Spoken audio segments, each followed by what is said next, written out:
Oi, gente. Fazia tempo que eu não vinha com o Clube do Livro, né? Porque veio o período eleitoral e eu acabei ficando sem tempo. Mas nesse período todo eu li muita coisa. Então tem bastante material pra gente falar aqui. E eu vou começar com esse livro aqui do William McHaven, Arrume Sua Cama. Quem me indicou ele foi o Sérgio Albuquerque, que é um político do Maranhão, que eu acabei conhecendo aí nessas estradas da vida, e foi o primeiro livro que eu li depois que eu perdi minha mãe. Eu li esse livro, acho que a mãe tinha ido embora fazia uns 10 dias. Eu estava precisando muito de ordenamento na minha vida e esse livro foi muito legal, apesar do Sérgio já ter falado tanto nele. Então hoje a gente vai falar sobre o Arrume Sua Cama. Bom, o autor do livro é o McHaven. Ele é um almirante norte-americano. Ele comandou a Marinha Americana por 37 anos. E ele foi um dos líderes da prisão, inclusive do Osama Bin Laden. Então é um cara muito respeitado. E ele fez, na verdade, ele fez um discurso numa formatura, o discurso viralizou e aí ele escreveu o livro. O livro, obviamente, não é nenhuma grande obra literária, né? Não, muito longe disso. Mas sabe aquelas regrinhas para o cotidiano que se tu seguir a tua vida vai melhorar? Ah, e é um livro que fala muito sobre disciplina, sobre atenção a si próprio e sobre entender os acontecimentos da vida, né? Então é super recomendável a leitura desse livro.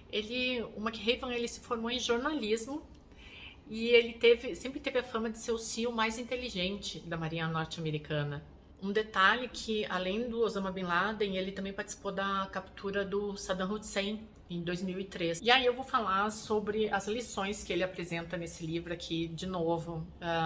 Comprem porque é muito gostosinho de ler. O subtítulo dele é Pequenas Atitudes que Podem Mudar a Sua Vida e Talvez o Mundo.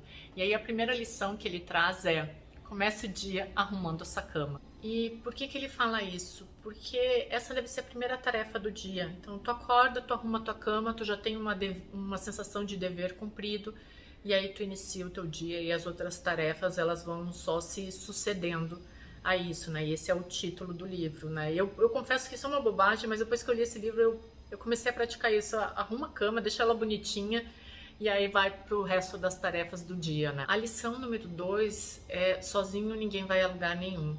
Né? E ele fala isso porque num salto de paraquedas ele acabou se embolando com outro paraquedista, quebrou a pelvis, teve vários ossos quebrados, foram meses de recuperação, e ele sempre fala que sozinho ele não teria ido a lugar nenhum, né? Provavelmente ele ainda estaria na cama até hoje, né? E o que isso me faz pensar é como é a educação aqui no Brasil, né? Nós somos ensinados a agir sozinhos, né? No trabalho, a agir sozinhos. Se tu for pensar, tu não faz nada sem ser através da coletividade, né? E essa é uma coisa que ele deixa muito clara no livro, de como que ele precisou da ajuda das pessoas para sobreviver e para ir adiante. Quando eu perdi minha mãe, eu tive uma rede de apoios que foi essencial. Se não fosse essa rede de apoio, se não fosse outras pessoas, e eu confesso que algumas até me surpreenderam pela proatividade em me ajudar, eu acho que eu ainda estaria travada no meio da sala sem saber o que fazer, né, depois que eu recebi a ligação de que a mãe tinha ido embora. Então, depois de ler esse livro, de passar por essa experiência, essa foi uma coisa que eu realmente ficou muito intenso na minha vida, né? Eu sempre fui mais solitária e de repente eu estava completamente imóvel e precisando muito das outras pessoas, né? Isso é uma coisa que ele deixa muito clara no livro. A terceira lição é: olhe para o tamanho do coração das pessoas. E aí ele dá um exemplo que é lindo demais, que eles tinham um treinamento na praia, né? E eles tinham que entrar no mar para fazer a natação. E teve um dia que ele entrou e as ondas estavam com mais de 2 metros de altura. E ele disse que do lado dele entrou um cio que era muito baixinho, muito pequeno, muito magrinho.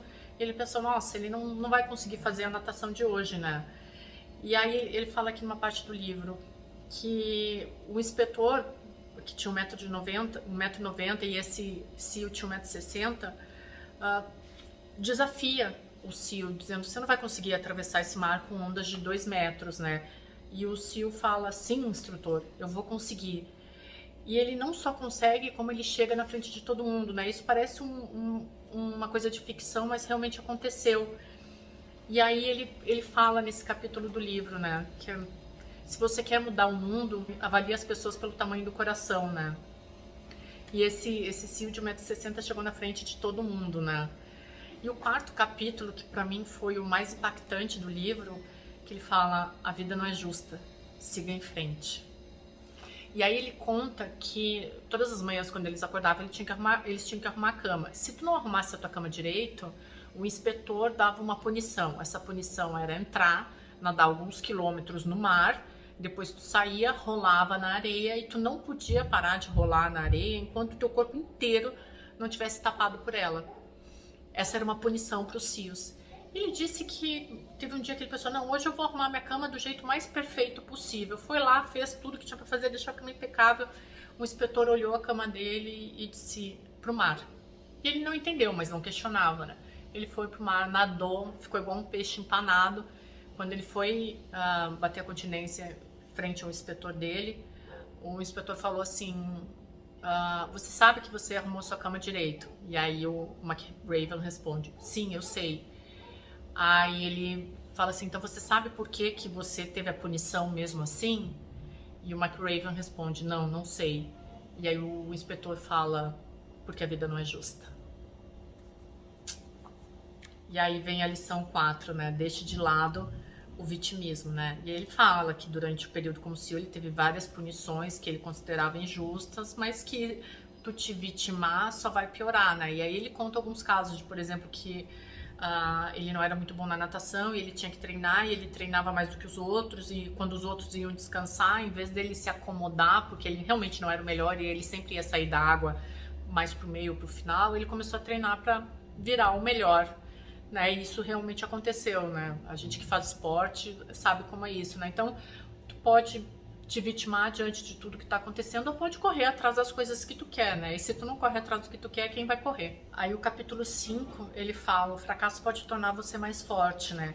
E ele conta justamente desse lance da natação. Ele começa o capítulo dizendo: se você quer mudar o mundo, não tenha medo do circo. E ele conta como ele era estigmatizado por não saber nadar, por não conseguir nadar, não chegar na dianteira.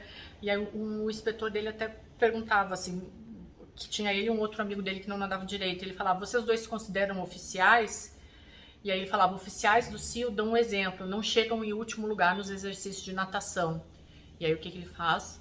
De novo, né? Ele treina até se tornar o melhor. No capítulo 6 se você precisa usar mais, né? E aí ele fala: se você quer mudar o mundo, atire-se ao obstáculo da sua cabeça. E aí nesse capítulo ele fala de uma pista de obstáculos que tinha no treinamento do CIO, e ele sempre se machucava no meio da pista, ou não conseguia terminar. Aí o que ele fez? Ele começou a mudar a tática dele, então tentar de formas diferentes aquilo que ele sempre fazia do mesmo jeito. Então, se atire ao obstáculo na sua cabeça. Capítulo número 7, enfrente os tiranos. E aí eu vou ler um trecho desse capítulo que eu acho que é muito importante.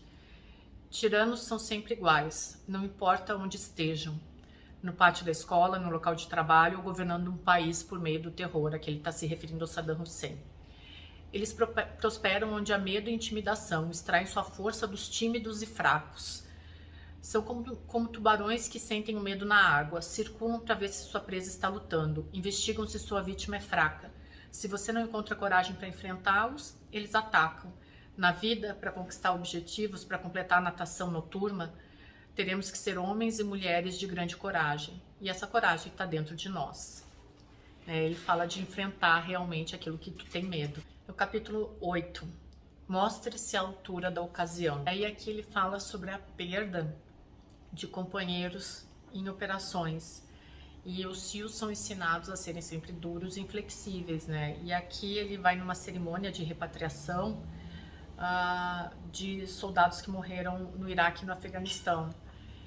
E ele se dirige à família das vítimas, chorando e dizendo que estava à disposição, e ele mostra como esse afeto repentino dele mudou aquelas pessoas, comoveu, e foi um afago no momento de tanto sofrimento, né? Então ele fala assim que no momento sombrio, mergulhe fundo dentro de si e dê o seu melhor, né? sempre vai ter alguma coisa que vai tirar a energia da gente, que vai aniquilar a gente, né? Então, ele fala para viver aquele momento da forma mais honesta possível. No capítulo 9, dê esperança às pessoas. E aí ele fala de um treinamento em que eles estavam enfiados com lama até o pescoço, iam passar a noite ali, e o inspetor gritava para eles desistirem, que eles não iam aguentar frio, chuva.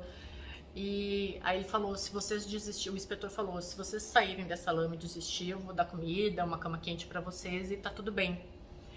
E aí um dos SEALs começou a se levantar para desistir, os outros começaram a ir atrás dele.